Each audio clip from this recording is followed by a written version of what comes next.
and so deep joy to Charlie Dickens who wrote it, and for its moral, because Ebenezer Scroogey so meany-mo, and since the pass of his partner Shivers Jacob Marley long since deep as a deadery doornail.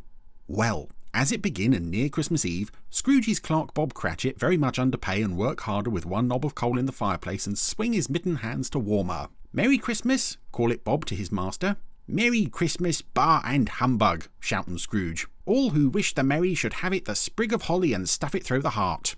When the carol singers gave a fine render of When His Lass Was King of Stevenage, Scrooge not so much as gave a fardel, and snortin' through the window with more bar and humbug. Oh, the sadness folly!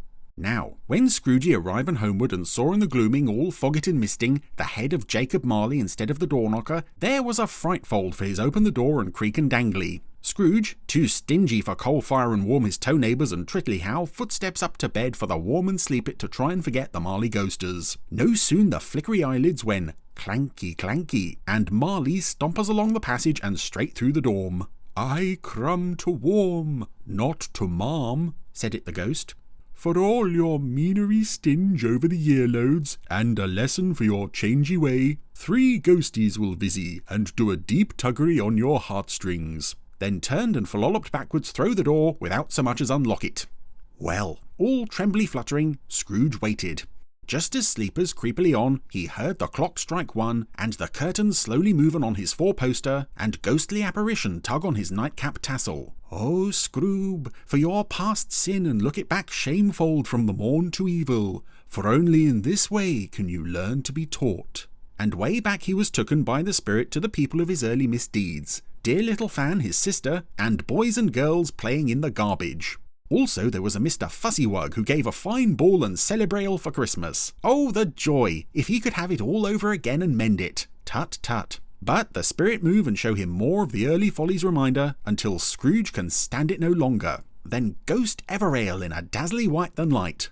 Gone.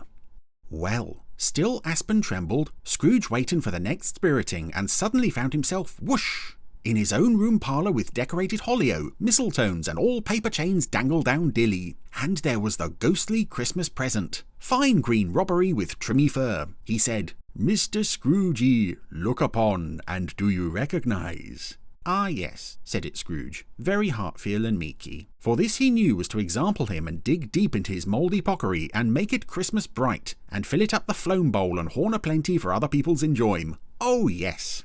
Then he found himself transported into the home of his clerky Bob Cratchit, all hard-worky and only 15 shillings pay for feedy family and clothe. Oh, folly! The Cratchit family were having a humble Christmassy enjoyal, and there was a toast call. "Let's drink it health to Mr. Scroogey," and they all raisin glasses of weaker currant juice. "Me too," cried Tiny Tim, who was Bob Cratchit's tiny son and not too strong. "Oh, heartstrings and shamey," thought Scrooge, and a tear drippin' dribbly down his left cheekbone, and the spirit left him and departed on a wind of willy whispers. Now the next ghost was called Christmas to Come, and he whisked Scrooge up and forward to a country graveyard thro' lowing herbs and lee, and closely down to a gravestone. What was this? A scription on the stone said, "Here lie Ebenezer Scrooge, who in his lifetime creedy rab." This was too much. Scrooge struggled it and freed him with a quick upquake, and it was daylight. Oh, fresh and relief, and to start all over again. He opened the window and asked a little boy on a trotty errand, "What day is it?" "Christmas Dale," shouting the boy, and goes slidey down on the ice patch with a whole gang, all sideways 1 foot and follop in a heap for a good laugh. Scrooge, so gladly released from the dreams and nightmare horrible that he quickly dress it, and pop a handful of money in the pockery for a spendy spree and give presents. First to the butcher's, and bought a fine goose all pimploed and prepared for Bob Cratchit's wife for a fine family dinner and stuff it. Then a Christmas puddy for after, and custody with sprintly brandy flabe and set light. And finally, presents all round with a game of Huckle My Thimbold. Oh, the joy of all this, especially as Mr. Scrooge put up the wages of Mr. Cratchit to 25 shillings. They all gave one last cheer for Mr. Scrooge, found a feasty, 'cause we all love him.